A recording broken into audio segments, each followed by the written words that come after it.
Alright, like so many of my videos, this one's been up in my head, bouncing around for probably 3 years.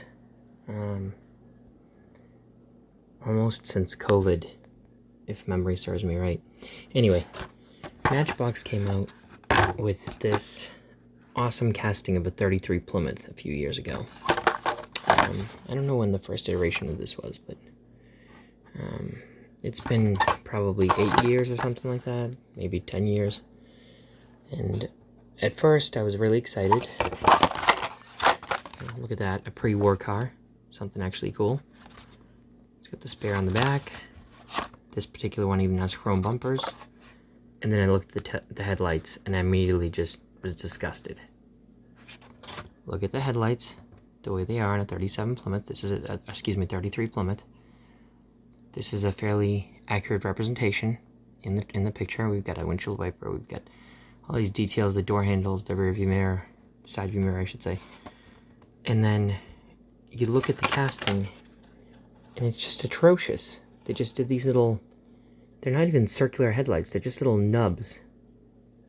It's just little nubs over the fenders. You know, and not even like in a nice way, like a Pierce Arrow would have had back then, which would have been a completely different car with different styling features, and it did have the headlights on the fenders. But this is just absolutely unacceptable. I hate it. And so I've made it my mission to fix these. And as I come across them, I buy them. I've done a whole bunch. And I have fixed them up. They later on made a blue version. It didn't have a chrome base, but I colored this one chrome, and I gave this one the appropriate headlights, like it should have had. Haven't made a trunk for this one, but I'm going to make a trunk for the rear. And I stole the spare tire off this one, and I stole it off of this one as well. Made a trunk for the back of this one. Alright, there we go. Let's open it up. So I made this one look like it's a pretty scabby barn find type of situation. The bumpers I completely deleted and made my own. So as you can tell, if you look at that bumper, it's an actual representation of, again, the 1933 style bumper with the not exact, but a similar set of bumper guards, vertical bumper guards.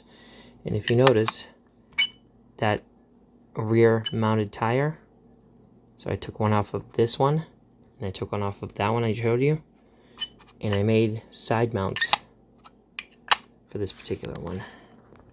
I know Plymouth wouldn't have had side mounts on most of their cars, but anyway, I think it works.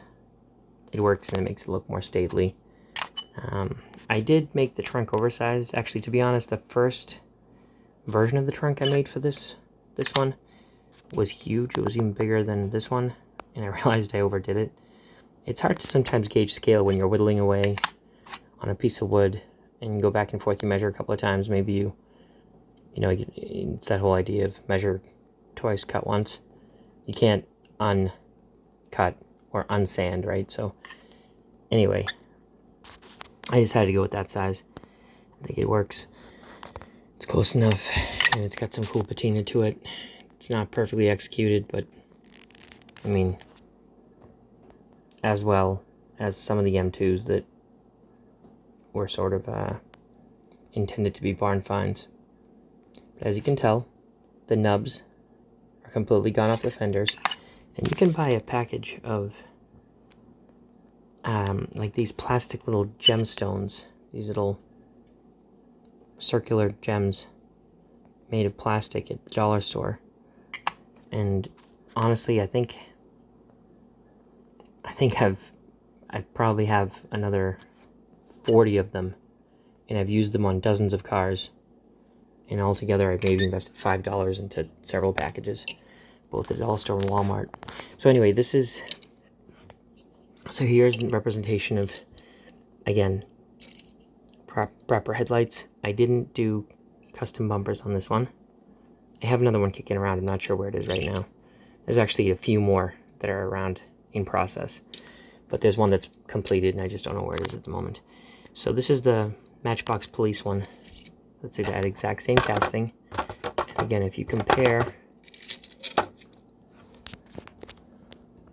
those headlights with those, you'll see what I'm talking about. So in any case, I swapped bases.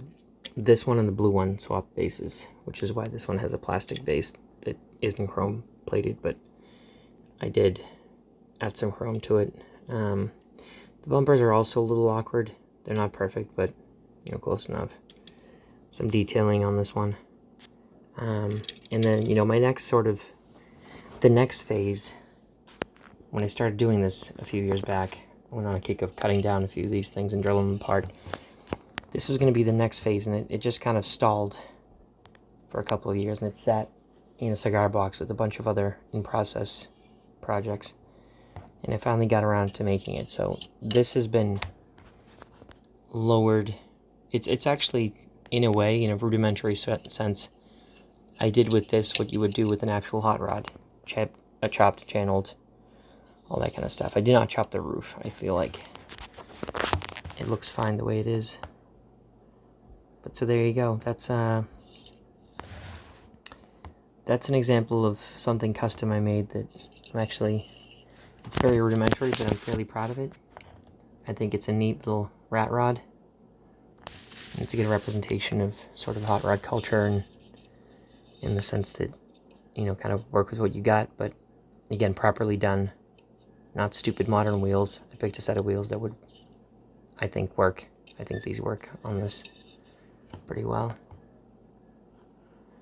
So there you go. I'm sure that there'll be more of these in the future. I'm definitely planning on making a red or a yellow one. More of these hot rods, I mean. I'm gonna hammer out a few of those as well. Alright, thanks for watching.